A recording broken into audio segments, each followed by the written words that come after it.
July 1998, Shorthand English Senior Grade First Paper, get ready. Start. Dear friends, I am very happy to be with you all to discuss various subjects relating to the working class in our country. While going through the agenda papers, I have noticed that the industrial relations legislation is proposed to be modified completely to suit the needs of the labor and industry. In this connection, may I refer to one point for the consideration of this conference. The term appropriate government under the Industrial Disputes Act needs revision. Invariably, in all the public sector undertakings under the control of the central government, if any law and order situation arises, the state as custodian of law and order is bound to intervene and maintain peace in industry. At the same time, they are not able to settle the disputes between the parties as they are not the appropriate government for that matter. May I therefore suggest that this conference may consider the question of amending the Industrial Disputes Act suitably to give the state governments the necessary statutory powers to settle industrial disputes in the central sector units situated in the states. Another important suggestion I would like to place before this conference is that in various labor legislations, either for regulating the service conditions or for providing social security measures or welfare measures, the provision on number of workmen for application of these laws has been the main obstacle in the effective implementation of these legislations for the benefit of workmen. Wherever such ceiling exists in labor legislations, the employers resort to reduction of the number of workmen in their establishments to disown the obligations put on them.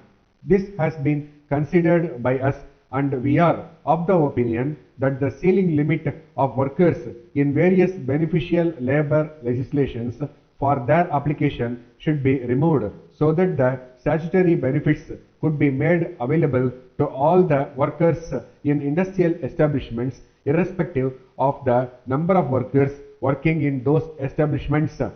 Another aspect which I would like to place before this conference is the plight of the contract labor.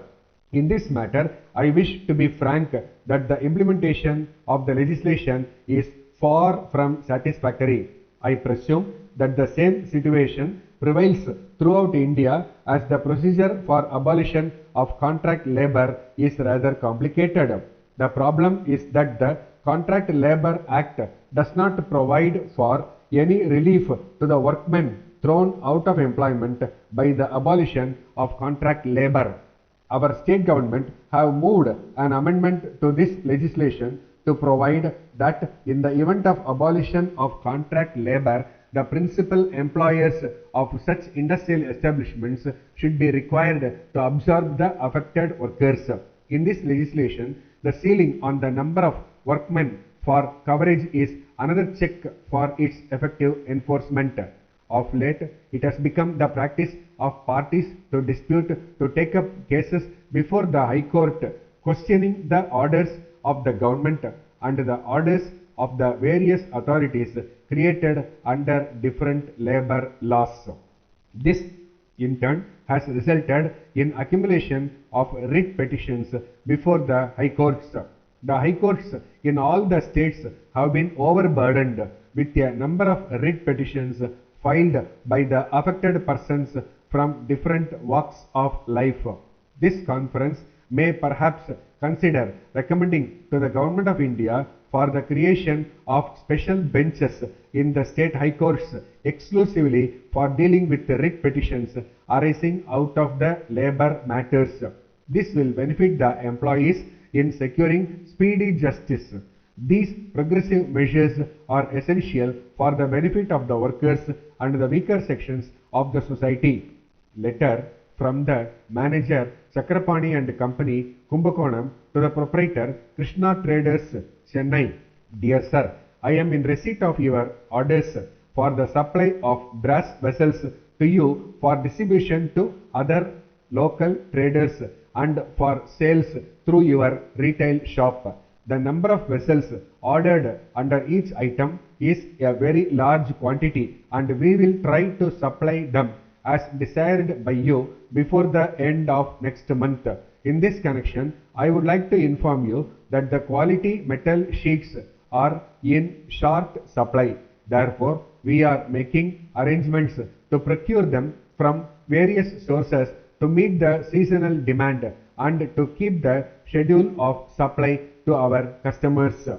In fact, we are sending our representative to visit personally the bulk suppliers of metal sheets in North India to impress upon them the need to maintain timely supply and to ensure the dispatch of full quantity of ordered metal sheets. We will be getting a clear picture about the supply soon after our representatives return from his trip. Meanwhile, we are arranging to dispatch the available quantity of vessels to you so that you can manage the immediate requirements. I would like to point out that a sum of rupees 50,000 is still due from you for the supply we made last month. I request you to kindly send this immediately without further delay and oblige. Thanking you. Yours faithfully. Stop.